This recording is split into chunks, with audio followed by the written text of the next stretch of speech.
Hora del cafecito o el té. Vamos a desconectarnos por una hora de las cosas negativas. Encuentre soluciones, datos y sugerencias para sus inquietudes y recomendaciones culturales para su esparcimiento. Así comienza Sin Estrés, la revista radial de RCR con Verónica Oliveros.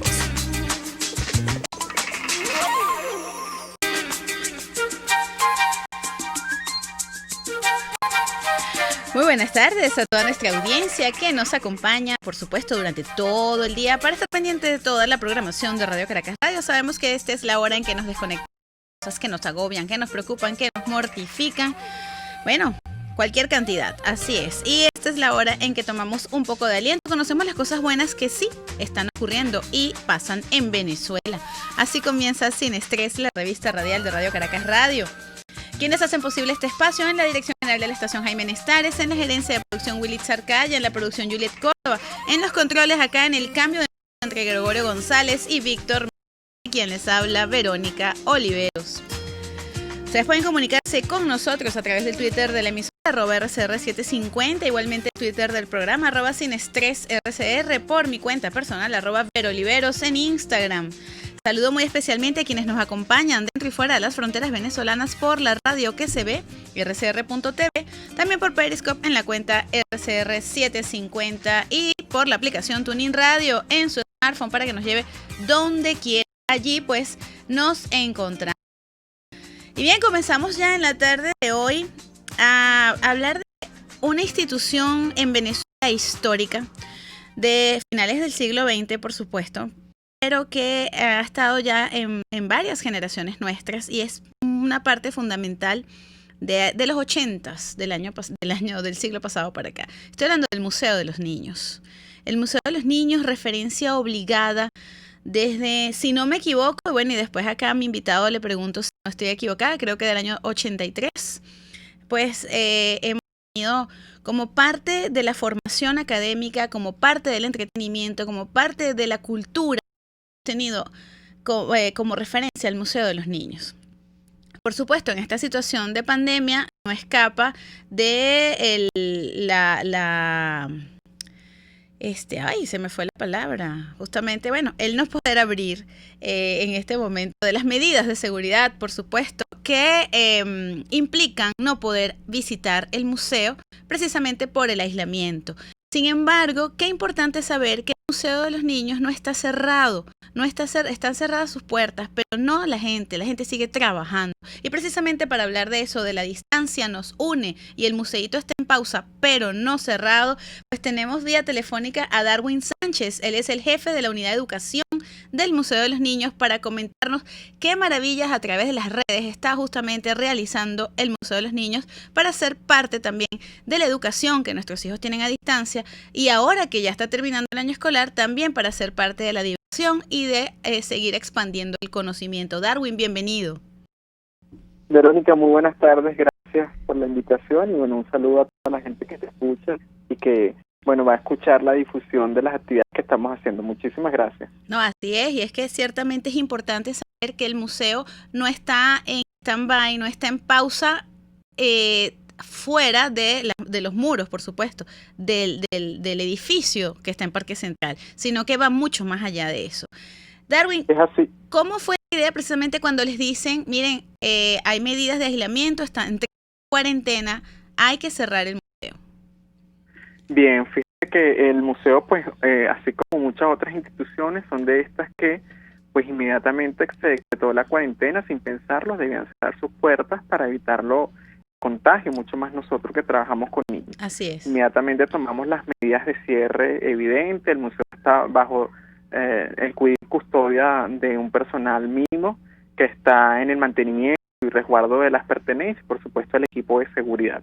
Sin embargo, de hecho a propósito de que se celebró hace poco el Día Internacional de los Museos, donde en concepto son instituciones que ayudan, fomentan y ayudan a la divulgación de temas de carácter científico, artístico, etcétera. Nosotros específicamente de la ciencia y la tecnología, no solo a través de la parte física o presencial, los museos tienen una acción, haciendo uso de las diferentes plataformas tecnológicas de las que disponemos, desde hace algunos años con esto de las diferentes redes sociales, un equipo que se ha ido formando poco ha servido de balcón, digamos, para mostrar ciertas cosas, y por eso nos colocamos de acuerdo para diseñar un programa que se llama Museíto en Pausa, porque el museo, así como tú lo dices, no son las 4 paredes que están en Parque Central, sino que va a todas las personas que de alguna u otra manera están con nosotros a través de la virtualidad. Así es, no me equivoqué, ¿no? ¿Es el año 83 el año de creación del museo? El 82. El 82, me peleé por uno. Tengo que decir que yo estuve cerca en esa semana de inaugurar. Muy bien, sí. Este año cumplimos 38 años. 38. Yo era chiquita, pero no tanto como para meterme en la molécula. Ese es un trauma que he tenido toda mi vida. Nunca pude entrar en la molécula. Sí, bueno, hay exhibiciones emblemáticas como la molécula. Un poco más grande también está Una aventura en la luna, donde los niños se colocan su traje, su casco y hacen la simulación de cómo es la caminata lunar. Así es. Y bueno, si pueden entrar o no pueden entrar ya es cuestión de altura, y bueno, son cosas de seguridad, pero son mitos que tiene la gente y leyendas urbanas, digamos. No, bueno, sí, mi hijo menor fue en la rayita, porque ciertamente es muy alto y pudo hacer su caminata en la luna, la disfrutó muchísimo, porque los chicos en generaciones, pues, cuando se abre el Museo de los Niños, a lo mejor nuestros intereses o los niños de esa generación era distinta a la que tienen los chicos de ahora. Ahorita la tecnología abraza todo y ciertamente el museo va de la mano de esos avances y de esa evolución. Sí, es así. Bueno, Verónica, justamente eso que evocas, el museo en principio, para responder a lo que estás diciendo, siempre ha sido parte de lo que las líneas de acción que son tecnología, ciencia y tecnología. Teníamos un edificio y, como ciertamente tú dices, nosotros nos divertíamos, nuestra generación, con un rompecabezas, con algo que iluminaba y ya. Sin embargo, todas las generaciones ahora tienen un dispositivo, una consola de video que tiene imágenes en 3D, que tiene sonido. Ahora se está manejando el 4D, la estimulación multisensorial, y entonces eso es parte del trabajo que hemos hecho. Quizás tenemos muchos temas iguales. Por ejemplo, el corazón, que antes teníamos un modelo bidimensional, ahora tenemos un modelo de corazón de 1,5 metros de alto, donde podemos ver aurículas, ventrículas y todo el funcionamiento de este órgano para nosotros. Y es parte del trabajo que hace una institución, el reto que tiene una institución de esta naturaleza de carácter científico-tecnológico. En estos días, Darwin, evocábamos precisamente mi generación, que en los 80, 90 del siglo pasado, pues era solo una ilusión, era solo verlo en televisión, y probarlo en el Museo de los Niños era maravilloso, en el piso de la comunicación, eso de la videollamada. O sea, que poder hacer algo tan común, tan fácil, tan simple, pero allí teníamos fíjate que esa es parte del cambio que hicimos. Allí teníamos el área de telecomunicaciones y mostrábamos con 2 cámaras y 2 teléfonos de un extremo a otro de la sala. Correcto. Cómo se producía ese evento, ese proceso comunicacional, cuáles eran los elementos y cómo se hacía. Hoy en día, pues, es algo que no explicamos porque es tan común, que lo que explicamos es cómo es posible que llegue eso. O sea, ¿qué está detrás de esa tecnología? ¿Qué está detrás de eso? ¿Cuáles son los pasos que intervienen para que eso pueda ser posible? Y cuéntame ahora, en vez algo. de telecomunicaciones, llamamos el área de las TIC para nosotros. De las TIC, claro. Y cuéntame algo, Darwin. Antes de esta pandemia, obviamente que se cerró el museo para estar en físico allí. Previo a eso, los papás no eran estaban más interesados en ver eso que los chamos. Sí, fíjate que ahora, de un tiempo para acá, y eso lo hemos conversado en varias oportunidades, los papás de hoy en día están mucho más interesados por la educación de sus niños. Sí, entonces también. Hemos visto realmente papás y mamás, o sea, ambos, están interesados en que el niño vaya y esté en cada experiencia y que le preste atención para ver cuál es el feedback que tiene y ver el aprendizaje que obtiene. Eso es un punto muy positivo que hemos observado en el público visitante, o también hay gente que lleva a sus sobrinos, etcétera. Las maestras, que es el fin principal del museo, planifican la visita con cuáles son las áreas para después hacer un cierre en su salón y hacer un complemento de la visita, o sea, sacarle el provecho educativo que tiene el museo. Exacto, que no es el caso a lo mejor de un museo en particular que uno va a visitar un fin de semana para pasar el rato, para conocer una exhibición nueva, sino que acá también es una forma de aprender jugando. Sí, correcto. Justo ese es nuestro lema, que el niño sin darse cuenta, bajo una atmósfera de color, de sonido y muy agradable, pueda adquirir un aprendizaje significativo donde lo mezcle o lo asocie con la cotidianidad y se le haga mucho más fácil. Por ejemplo, conocer cómo enciende un bombillo, que eso lo vemos todos los días, pero ¿qué está detrás de eso? ¿O cómo es posible que eso ocurra? Entonces, bueno, eso es, yo creo que el gancho que puede tener el museo para todos los niños y bueno, y para todos los adultos que en cultura general también aprenden mucho. Claro, era algo que te comentaba, yo creo que no hay forma, por más adulto, por más títulos universitarios que pueda tener un papá o una mamá, siempre hay algo nuevo, algo novedoso, algo innovador que no estaba enterado. Eso precisamente hablando de las TIC, que para nosotros era eso antes, pues de las telecomunicaciones, ahora nos damos cuenta que son parte fundamental de nuestro día a día y nosotros los que nos tocó ser migrantes tecnológicos pues nos cuesta mucho más que los chicos que son nativos, entonces allí nosotros yo creo que nos interesamos mucho más por esas explicaciones porque ellos las dan por sentada. Sí, bueno, y ellos son tan prácticos y como tú dices tan innatos en ese tipo de uso de las herramientas que nos enseñan. Nosotros duramos 6 meses diseñando algo y ellos de manera innata, bueno, descubren, por ejemplo, cómo se explora un software, por supuesto después de muchas pruebas, pero ellos de manera muy sencilla lo pueden hacer y eso es también parte del trabajo rico que nosotros hacemos cuando diseñamos y después cuando un niño pues hace la interacción con cada una de las exhibiciones. Ahora te pregunto, Darwin, hay otras exhibiciones que son a lo mejor más manuales, como por ejemplo la parte de conservación. Que de alguna manera los chicos no están tan acostumbrados porque, bueno, a lo mejor en casa no tienen un microhuerto o no tienen contacto con plantas. ¿Cómo están esas exhibiciones con respecto a ese rating, pues, luchando contra las tecnologías?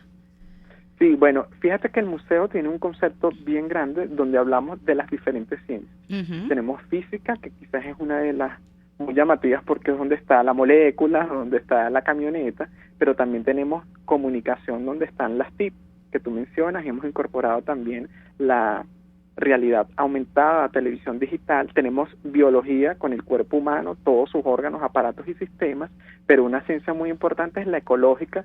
De hecho, hemos hecho en los últimos 3 años un trabajo de concientización con el cuidado del planeta muy interesante, donde más por año 5.000 niños y unas 500, 600 docentes han ido para capacitarse con respecto a las medidas y las buenas prácticas para la conservación de la capa de ozono y disminuir los gases de efecto invernadero. Entonces, todas tienen, digamos, una preponderancia que va a incidir allí en que el niño, todos los niños tienen preferencias distintas. Entonces, hay muchos niños que, aunque tú no lo creas, prefieren ir al área donde están los animales o donde explicamos el submarino o donde están las plantas. Qué bueno, entonces, qué como bueno. Esa es parte de la filosofía, que el niño vaya donde quiera, no hay un recorrido, eso es una diferencia con todo el resto de los demás museos. Ajá. Tenemos un recorrido completamente abierto, precisamente para atender a la preferencia y al ritmo de cada uno de los niños. Exacto, no hay un orden específico, no es que tienes que empezar por el piso 1, luego llegar al 4, no. Sí, la filosofía es aprender jugando con la preferencia que tienes. Ese es el reto de una institución de esta naturaleza.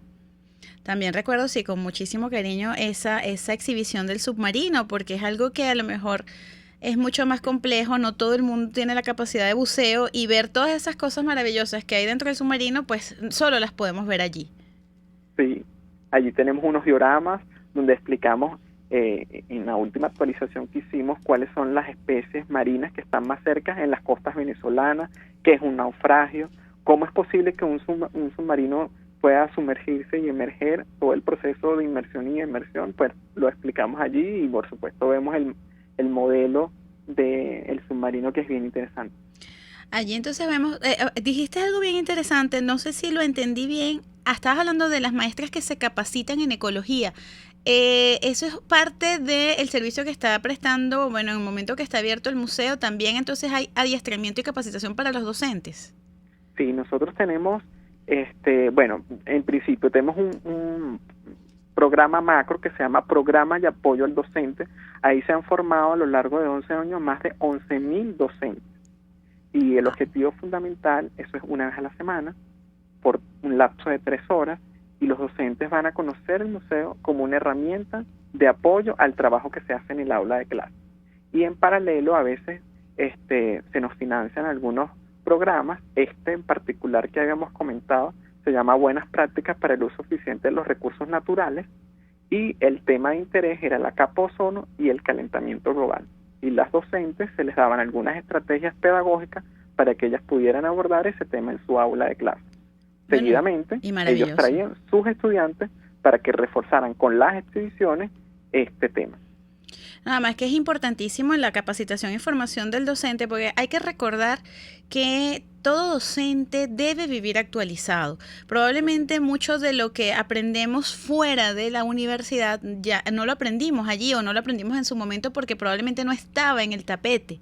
Entonces no podemos quedarnos solamente con lo que aprendimos cuando recibimos el título universitario, sino continuar esa formación de manera permanente para precisamente ir a la par de nuestros muchachos. Sí. Y es que es increíble, ellos aprenden mucho más rápido a través de un tutorial, por ejemplo, que con su maestra. Entonces la maestra tiene que estar también actualizada. Es así.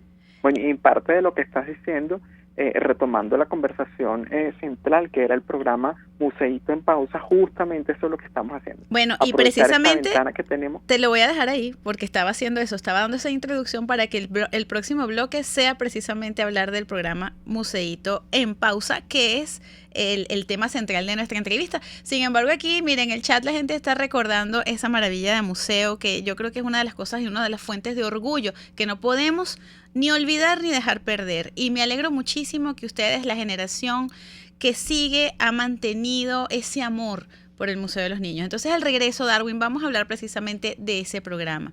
Antes de irme, saludo aquí quienes nos acompañan: Griselda Ferrer, Félix Guedes, Betty Soto, muchísimas gracias por estar en sintonía. Sandra Victoria, también por acá. Luis Pérez nos acompaña. Ya venimos.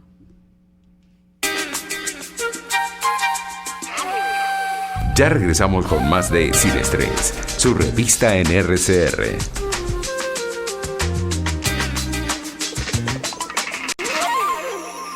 Puedes seguirnos en nuestras redes sociales. En Twitter, @RCR750, la radio que se ve. Mis amigos, una empresa comprometida y responsable con su personal es una empresa segura, y Produzca es la compañía pionera en Venezuela que ofrece la mayor cantidad de equipos de comprobada calidad para garantizar la seguridad integral de toda la nómina industrial de cualquier empresa. El catálogo de Produzca es inmenso, todo tipo de guantes, cascos, accesorios y productos varios de protección para tu personal. Conoce más de Produzca en www.produzca.com. Produzca, seguridad en tu empresa de los pies a la cabeza. Ellos sí que no saben nada. Y así nos va. El espacio donde se tocan los temas más candentes de interés político y nacional. Y así nos va. En este programa, la picardía y el humor inteligente son los protagonistas. Pura cabilla. Lara y Hernández descosen y revelan los secretos más oscuros del acontecer político. Y así nos va, de lunes a viernes a las 4 de la tarde, por RCR 750 AM.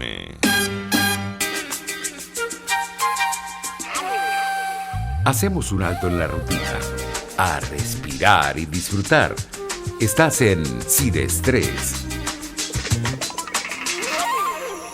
Así es, estamos de regreso acá en Sin Estrés. Saludos, Gladys Araujo, su mamá, por supuesto la señora Zoila, aquí ya con nosotros esta tarde. Estamos conversando con Darwin Sánchez, jefe de la Unidad de Educación del Museo de los Niños, precisamente de cómo en este momento de cuarentena, en este momento de aislamiento, también el Museo de los Niños está presente. Y estamos hablando del programa Museíto en Pausa. Ahora sí, Darwin, échanos el cuento.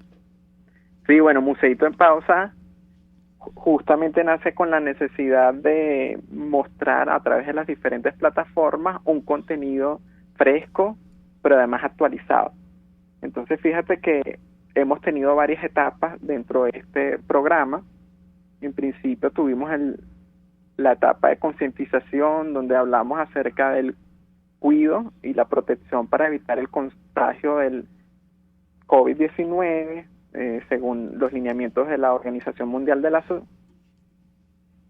También tenemos la segunda etapa, que era de recreación, donde empezamos a hacer actividades para que el niño, y la gente que estuviera en las redes participara, interactuara y de alguna manera nos olvidáramos de toda esa cantidad de información que teníamos con lo que estaba pasando con la pandemia. Y ahora estamos por la tercera etapa, todas ahora en conjunto, digamos en simultáneo. Okay. Estamos haciendo con la etiqueta Conectados con Museíto algunos videos que estamos incorporando a través de nuestra cuenta de Instagram Museíto Caracas, y con la etiqueta Conectados con Museíto, temas de verdad bien interesantes. ¿A ti qué te gustó, por ejemplo, el tema de formación ecológica? Tuvimos un compañero tuyo que es Carlos Peláez. ¿Cómo que no? Nos habló. Nuestro Prometeo. Es así, el conuco de Prometeo. Así nos es. habló sobre los aspectos positivos de la cuarentena en la naturaleza. Excelente. Entonces, también tuvimos a un locutor muy querido por nosotros, que es Alejandro León, y le explicó a los niños cómo ser un locutor desde pequeños. Por allí también habías tenido distintos docentes, ¿no? Que han participado en el programa. Sí, esta semana, que es el cuarto de los videos que estamos colocando, es la profesora Geraldina Guedes. Ella es facilitadora y experta en trabajo online corporativo. Nos dio la oportunidad de conocer y hablarle a los docentes sobre el reto que tiene que tomar en este momento que estamos a distancia en la parte educativa. Claro, porque ciertamente esto es totalmente inédito. Los docentes no estamos formados para la clase online. Y está también el primer momento de resistencia, ¿no? Yo no voy a poder hacer eso, yo no tengo la formación, la preparación, la capacitación, pero ya estamos aquí y hay que entrarle, ¿no? Es así, no estamos formados, no hay ninguna materia que se llama educación a distancia en el pedagógico. Yo, al igual que tú, soy formado en esa casa de estudios. Así es, nuestra alma mater. Sin embargo, tuvimos que adaptarnos ya montados en el barco. Así y es. Eso es lo que queremos hacer, que ese tránsito, esta nueva adaptación para los docentes, nosotros que siempre hemos sido un apoyo para la educación, podamos dar, aunque sea un granito de arena, para que sea mucho más fácil el tránsito por ese camino. No, y que eso de alguna manera también corrobora lo que había comentado antes, la formación permanente. Todo es un cambio, ya es muy difícil que volvamos atrás, ya los muchachos a lo mejor van adaptándose mucho más rápido que nosotros, y eso lo tenemos claro, a la educación online, y va a tener ya que ser como parte de la formación. No todo a lo mejor va a ser en la escuela, sino que también va a haber esta situación compartida. De hecho, no tenemos una fecha exacta de finalización de la cuarentena, por lo tanto no sabemos si el próximo año escolar, de acuerdo a los comentarios que ha hecho el propio ministro, se vaya a dar pues en las mismas condiciones que está terminando este. Es así, hay mucha incertidumbre. Realmente lo único que sabemos es que estamos en cuarentena y no sabemos cuándo va a finalizar. Lo que sí queremos es que hay unos personajes dentro de nuestras casas que son nuestros niños, que deben estar lo más alejados de esta problemática dentro de lo posible, y entonces tenemos que tener herramientas. La idea de este programa es dar herramientas a docentes, a papás, y unos minutos de distracción a los niños. Dentro de este cúmulo de cosas que estamos haciendo, la semana pasada, pues abrimos nuestro grupo de WhatsApp que se llama Museíto y su pandilla, y entonces para los niños estamos colgando, estamos enviando cuentos, audiocuentos, y que después nos genera a una reflexión. Normalmente estamos trabajando un cuento que tiene asociado un valor.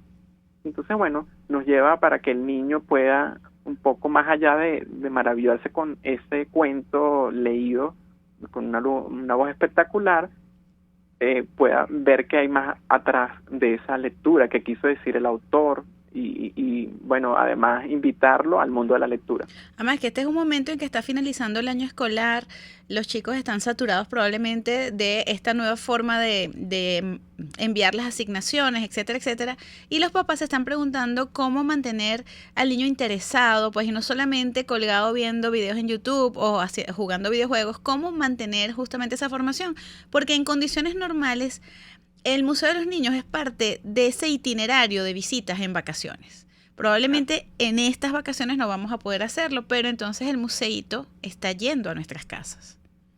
Es así, bueno, eso es lo que queríamos, estar presentes y que la gente que siempre nos ha dado tanto apoyo, que nos ha dado tanto afecto, nosotros también poder retribuir a la sociedad y llevar un poco de lo que para nosotros es nuestro objetivo fundamental, que es llevar educación a los niños. Antes decíamos que a los niños de Caracas, pero definitivamente ahorita estamos de acuerdo con que no solo a los niños de Venezuela, sino todos aquellos que nos vinculen a través de las diferentes plataformas digitales. Bueno, fíjate hemos recibido comentarios de muchísimas partes y eso nos alegra mucho porque pues ha tenido un éxito, digamos, bien aceptable. Yo diría entonces, Darwin, que eso es un puntazo y una ventaja en la globalización. Ya el Museo de los Niños no está lejos para aquellos que no viven en Caracas, sino que justamente le está llegando a todos los rincones del mundo.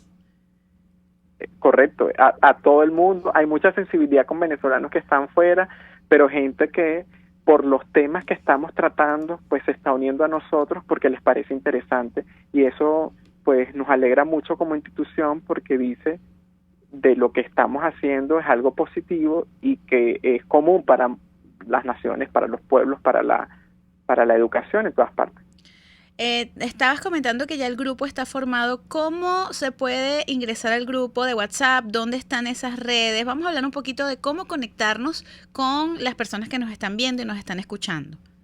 Bueno, el grupo de WhatsApp, les doy el número 0424-299-5375. Ahí nos escriben y de una vez se le da el link para que ingrese inmediatamente al grupo. Y a través de todas nuestras plataformas digitales, como @Museito Caracas, Facebook, Twitter e Instagram. @Museito Caracas en todas las redes. Y 0424-299-5375 es el grupo de WhatsApp para también participar de estos cuentos y de todas esas informaciones para nuestros chicos. ¿Qué edades son las más recomendadas para seguir precisamente no solo las páginas y las redes del Museo de los Niños, sino este grupo de WhatsApp? Bueno, para los niños está diseñado especialmente para que los papás compartan con los niños en las tardes las publicaciones, y lo que hacemos normalmente es después del almuerzo para que la gente tenga algo distinto o por lo menos una pista de qué puede hacer con mi muchacho en la tarde. Genial, genial. Así, y bueno, y esto va a ser, mientras dure esto, ¿piensan a lo mejor mantener esa comunicación una vez que de todas formas se pueda ingresar al museo? ¿No han pensado en eso? Que hicimos una prueba para ver cuál iba a ser el impacto que iba a tener. Ha sido bien positivo lo que le ha parecido a la gente, y la idea es que, y muchos de las personas que están en el grupo son personal asociado a la educación. Entonces eso después seguro nos va a servir como una vía para comunicar del trabajo pedagógico cuando nos incorporemos a las actividades en el museo. Ajá, y te comentaba las edades, para también, bueno, yo pasar ese número al grupo de mis chicos que están en primer año de bachillerato, por ejemplo, que son chicos entre los 12 y los 14 años. Es así, bueno, entre 6 y 14 años yo creo que es el target principal, porque es el target del museo. Exacto. Y allí, bueno, siempre los papás estamos aprendiendo un poquito más. Darwin, sí, de verdad que yo estoy muy contenta y muy orgullosa de que la educación trascienda las aulas, que generalmente cuando uno es docente, y que es tu caso también, la gente piensa que solamente vamos a estar en un salón de clase con pupitres, con una pizarra. La educación se da en todas partes, también la formación, y el Museo de los Niños es una fuente de educación que tenemos a la mano. En este momento no podemos ir caminando al museo, pero el museo está con nosotros. Un mensaje final que le quieras dar a quienes nos están viendo. Bueno, a todas las personas que ya nos siguen en las redes, muchísimas gracias por el apoyo que hemos tenido durante todo el tiempo y muy especialmente durante la cuarentena. Y a la gente que no nos sigue, que nos puede hacer a través de @Museito Caracas. Pero yo creo que como institución y como un cierre de lo que tú estás diciendo, el museo forma parte de un ícono y de una institución completamente emblemática y trascendental en la vida del caraqueño, que se ha extendido a toda Venezuela, que es única y que representa una escuela gigante para aprender de la ciencia y la tecnología, y que todos tenemos que sentirnos orgullosos y visitarla cada vez que podamos, porque siempre vamos a aprender algo nuevo. Así es, yo particularmente que lo hice como niña, luego como maestra y luego como mamá, la disfruto cada vez que voy. Así que bueno, me recuerda muchísimas cosas. Darwin, gracias por mantenerte con nosotros, gracias por estar acá y gracias por ser ese enlace con la educación venezolana. De verdad, muchísimas gracias. Verónica, y a todo tu público, un abrazo, muchísimas gracias por la invitación. Así es. Bueno, amigos, nos vamos al corte y saludo a Patri Polan, también a Adam Burgos, que está en sintonía. Por acá Gladys nos dice, te cuento que yo para graduarme en especialización en turismo en Italia, su trabajo fue presentar el Museo de los Niños con el apoyo de doña Alicia. Oye, qué bueno, Gladys, qué maravilla. Así que debe estar también, con muchos sentimientos lindos por el Museo de los Niños. Ya venimos. Vaya por un cafecito o un té, que en pocos minutos regresa Sin Estrés.